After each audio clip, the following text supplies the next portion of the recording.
أعلنت وزارة الدفاع التركية عن مناورات عسكرية مشتركة بين مصر وتركيا في شرق البحر الأبيض المتوسط. لم تمر ساعات على إعلان وزارة الدفاع التركية عن استئناف المناورات العسكرية المشتركة مع مصر في سبتمبر الجاري تحت اسم بحر الصداقة، حتى أثارت موجة من القلق لدى وسائل الإعلام الإسرائيلية التي اعتبرتها خطوة هامة تعكس التقارب الملحوظ بين البلدين، خاصة أنها المرة الأولى منذ 13 عاما التي تجرى فيها هذه المناورات.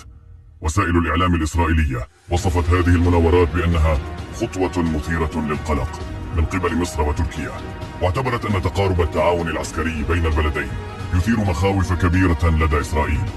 لذلك اعتبر خبراء أن هذه المناورات تحمل رسائل مباشرة لإسرائيل، مفادها أنه في حال قررت خوض مواجهة عسكرية ضد إحدى دول المنطقة فإنها ستواجه أمامها تحالفا مشتركا وليس دولة منفردة، خاصة مع ازدياد القلق الإسرائيلي بعد مشاركة مصر لتركيا في تصنيع الطائرة طائان،